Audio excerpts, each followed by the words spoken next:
Multiple greetings, everyone. My name is Dr. Paul Eaton. I am an assistant professor of educational leadership, focusing in higher education at Sam Houston State University in Huntsville, Texas, which is just north of Houston.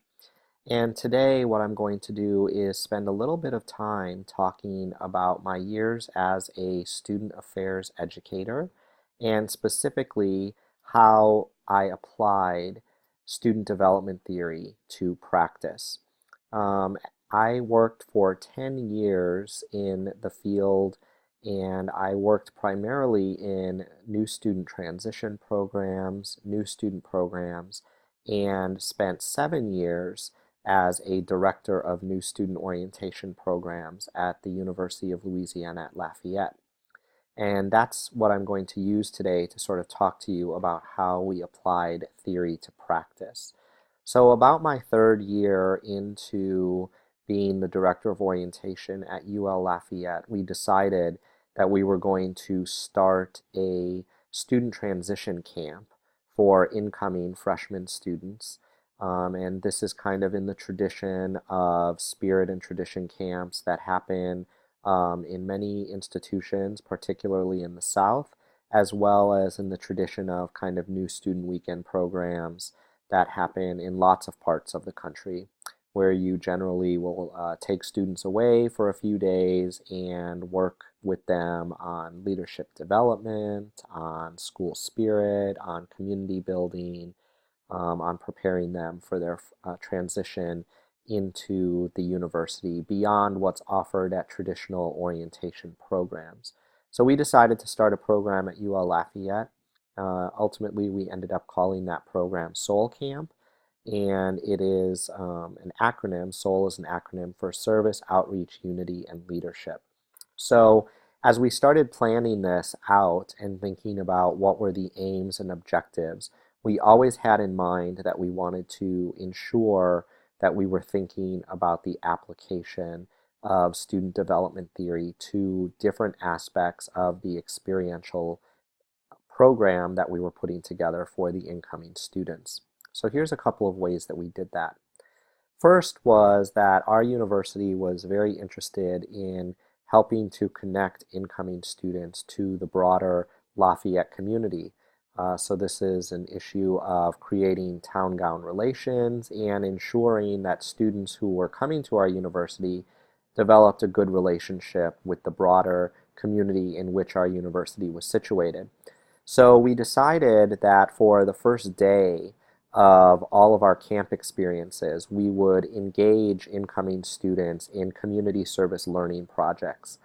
And so that's where the S in SOUL comes from, service, and that was always the first day of our camp experience.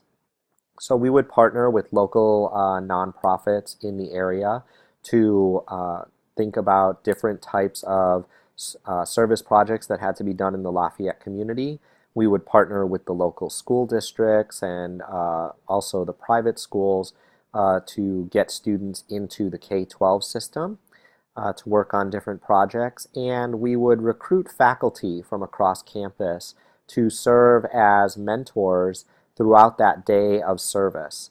And so as students would come into camp, they would get themselves situated, dropping their luggage off and things of this nature, and then we would send them out into the community to do service work. And this would be everything from, cleaning up trash and cleaning the bayous to painting schools to working at homeless shelters, things of this nature. And so the students would spend about 3 to 4 hours out in the field doing service work, and then they would come back to campus, and the faculty members would actually help the students by going through reflective activity that would help them think about what did they learn about the different needs in our community, what do they think about participating in service, how is that going to be an important part of their college experience, have they ever done that before, if they haven't, what was it like to actually go through that process. We would oftentimes also talk about different issues around social issues, social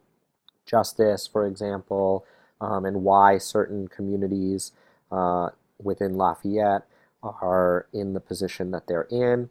And so this was a good way for us to use multiple different types of theory. Of course, service learning theory, we were putting that to practice, and we were also putting a lot of retention theory to practice, right? Because by engaging faculty members on our campus with the students in the service projects, we were helping to break down those binaries and those divides that we sometimes talk about in higher ed between students and faculty, helping students to see that faculty members want to be engaged with them, that they're not scary people, and that they're here to help them. So that was one thing that we did. We did a lot of other things throughout the 4-day camp experience. We utilized student leadership theory, for example, in order to structure a lot of our activities. So we would have workshops for students that would focus on helping them to think about their own personal leadership style, help them think about what they might want to do in terms of getting involved on campus. So we used a lot of student development theory around student involvement, student engagement, so a lot of Aston, a lot of Koo, talking to students about how it's important to be engaged, how they can foster that engagement, not just through joining student organizations or being involved in the larger community, but also how can you be engaged in your classroom environment? How can you be engaged in the larger university community? How can you build coalitions between different types of student groups? All of these things were really important to the programming that we did at camp. And the last thing that I want to say is that we were also very intentional about ensuring that we spent time with our students at camp talking specifically about diversity and multicultural issues and being a part of a pluralistic and democratic society. So in this case, we oftentimes would bring in keynote speakers that would talk about the importance of different diversity and multicultural topics. And we would also engage students usually in the evening time of the last night talking about different identity topics. So we would harness a lot of student identity development theory to talk about things like race, gender, sexual orientation, ability status, religious and spiritual background, socioeconomic class.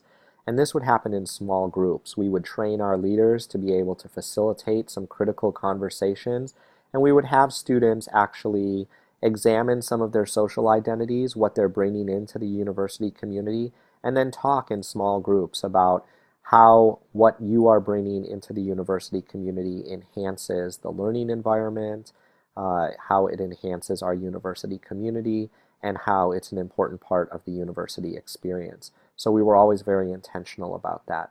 So you can see that when we started planning Soul Camp, we were very intentional from the beginning about ensuring that we were using a variety of different theoretical perspectives in order to structure a program in a way that was going to be developmental, in a way that was going to harness all of the different types of theories that we know exist out there, and hopefully help set our incoming students up to be very successful at our university. And that program was very successful. It grew very rapidly, and I'm happy to say that it continues to exist now. Even though I've been gone from the position for a few years, it continues to grow and make an impact on students on that campus. So my closing remark would be that as you think about the application of theory to practice, don't think of theory as something that's just sort of pie in the sky, or it's sort of something nice to read about. If you are actually very intentional in your practice, you can utilize and harness theory in really effective ways to impact the educational experiences of your students and to ensure that they have a successful and learningful is the word I would use here, experience at your college or university or within your specific program area. So I hope this helped a little bit, and I'm always willing to talk to people. So please don't hesitate to reach out to me. I'm available through multiple social media spaces. My handle on Twitter is @ProfPeaton, ProfPeaton, and you can also email me. Again, I'm a assistant professor at Sam Houston State University in the Department of Educational Leadership. So please don't hesitate to reach out. And good luck.